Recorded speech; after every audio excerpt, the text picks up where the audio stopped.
नमस्कार मित्रों, एक बार फिर से आपका स्वागत है न्यूज स्पिट में। बड़ी खबर इस वक्त बिहार में चुनावी बिगुल बज चुका है और अब से कुछ देर पहले चुनाव आयुक्त ने प्रेस कॉन्फ्रेंस करते हुए बिहार में चुनाव की तारीखों का ऐलान कर दिया। सबसे पहले कमेंट में मुझे बताएं कि आप बिहार में किसे जीतते हुए देखना चाहते हैं। मतगणना 10 नवंबर को होगी, यानी 14 नवंबर की दिवाली है और जो भी जीतेगा दीपावली से पहले उसकी दीपावली हो जाएगी। तो किसे जिताना चाहते हैं वो मुझे कमेंट में बताएं। फिलहाल आपको बता दूं कि 3 चरणों में चुनाव होंगे। पहले चरण का चुनाव 28 अक्टूबर को, दूसरे चरण का चुनाव 3 नवंबर को और तीसरे चरण का चुनाव 7 नवंबर को कराया जाएगा। मतगणना होगी 10 नवंबर को।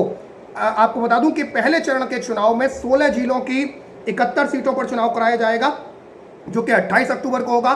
दूसरे चरण में 17 जिलों की 94 सीटों पर चुनाव होगा, जो कि 3 नवंबर को होगा। और तीसरे चरण में 15 जिलों की 78 सीटों पर चुनाव होगा, जो कि 7 नवंबर को होगा। साथ ही साथ मुख्य चुनाव आयुक्त तो सुनील अरोड़ा ने प्रेस कॉन्फ्रेंस में यह भी बताया कि चुनावों के दौरान सोशल मीडिया का इस्तेमाल भी एक चुनौती होगा और सोशल मीडिया पर भी अगर समाज में तनाव पैदा करने की स्थिति कोई करता है तो उस पर एक्शन लिया जाएगा। सभी मतदान केंद्र ग्राउंड फ्लोर पर होंगे और उम्मीदवारों के बारे में जानकारी वेबसाइट पर देनी होगी। उम्मीदवारों पर केस की जानकारी भी सार्वजनिक की जाएगी। साथ ही साथ चुनाव आयोग ने बताया कि नामांकन के दौरान उम्मीदवारों के साथ 2 से ज्यादा वाहन अब नहीं जा सकते हैं। इस बार वर्चुअल चुनाव प्रचार होगा, बड़ी बड़ी जनसभाएं भी नहीं हो पाएंगी। सिर्फ एक बूथ पर 1000 मतदाता ही मतदान कर पाएंगे और कोरोना मरीज वोटिंग के आखिरी घंटे में वोट डाल पाएंगे। आपको बता दूं कि वोटिंग का जो टाइम है वो 1 घंटे बढ़ा दिया गया है। सुबह 7 बजे से शाम 6 बजे तक वोटिंग होगी। पहले 5 बजे तक होती थी, लेकिन लास्ट का जो 1 घंटा है उसमें कोरोना मरीज अपना वोट डाल पाएंगे।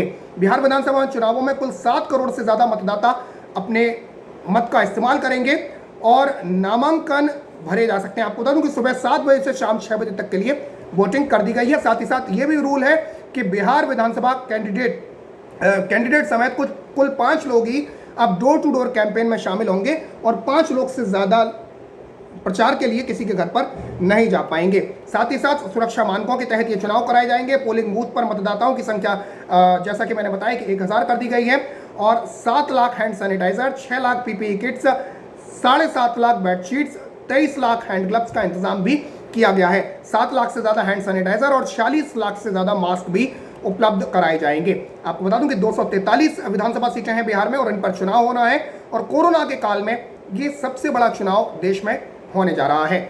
साथ ही साथ चुनाव आयुक्त ने यह भी कहा कि हेल्थ और सुरक्षा का लोगों की पूरा ध्यान रखा जाएगा।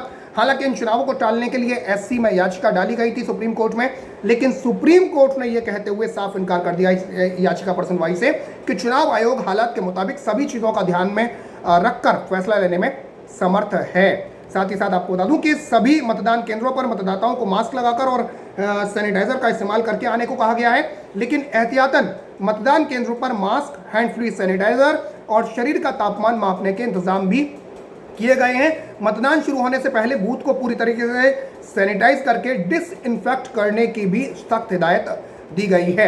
आपको बता दूं कि जो चुनाव है या जो विधानसभा की जो प्रक्रिया है बिहार विधानसभा की, वो 29 नवंबर से पहले पूरी करा ली जाएगी। 10 नवंबर को मतगणना आ जाएगी तो 29 नवंबर से पहले नई विधानसभा का गठन करा लिया जाएगा। इसके साथ ही बिहार विधानसभा के साथ साथ 65 सीटों पर उपचुनाव भी होंगे। दरअसल आपको बता दूं कि देश की 1 लोकसभा और 64 विधानसभा सीटें इस वक्त रिक्त हैं और इन पर भी उपचुनाव इसी के साथ कराए जाएंगे।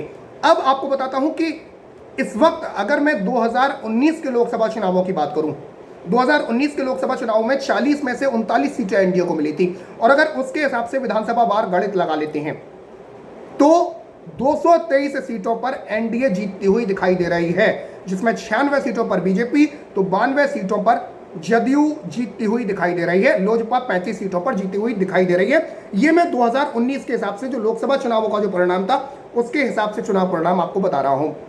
महागठबंधन की बात करूं तो महागठबंधन को सिर्फ 1 सीट मिली थी। कांग्रेस के खाते में गई थी 1 सीट, 40 में से 39 सीटें एनडीए खाते में गई थी, 1 सीट कांग्रेस के खाते में गई थी। और अगर लेकिन विधानसभा के बार देखूं तो 17 सीटों पर महागठबंधन बढ़त बनाता हुआ दिखाई दे रहा है।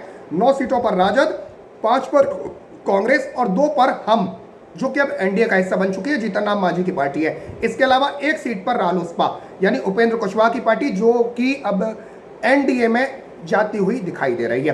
फिलहाल विधानसभा की जो स्थिति बता दूं आपको कि 243 विधानसभा सीटें हैं। इस वक्त बीजेपी और जदयू का गठबंधन है।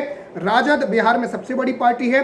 जिसके पास 73 सीटें हैं, लालू प्रसाद यादव की पार्टी। लेकिन नीतीश कुमार की जदयू ने 2017 में आरजेडी से गठबंधन तोड़कर बीजेपी के साथ सरकार बनाई है और बिहार में एक बार फिर चुनावी जंग एनडीए और महागठबंधन के बीच लड़ी जानी है। भाजपा की ओर से ऐलान किया गया है कि एनडीए नीतीश कुमार की अगुवाई में ही चुनाव लड़ेगा। एनडीए के पास जो टोटल सीटें हैं आपको बता दूं, अगर एनडीए की इस वक्त की स्थिति देखते हैं तो जदयू के पास 69, बीजेपी के पास 54, लोजपा के पास 2, हम के पास 1 और निर्दलीय 4। महागठबंधन की जो कुल सीटें हैं, राजद के पास 73, कांग्रेस के पास 23, सीपीआई-एमएल 3 और निर्दलीय 1, अन्य एआईएमआईएम 1 और खाली सीटें 12 हैं। तो ये है इस वक्त की स्थिति। फिलहाल के लिए इतना ही। अगली खबर आप तक जल्दी लेकर आते हैं, तब तक के लिए जय हिंद, जय भारत, नमस्कार।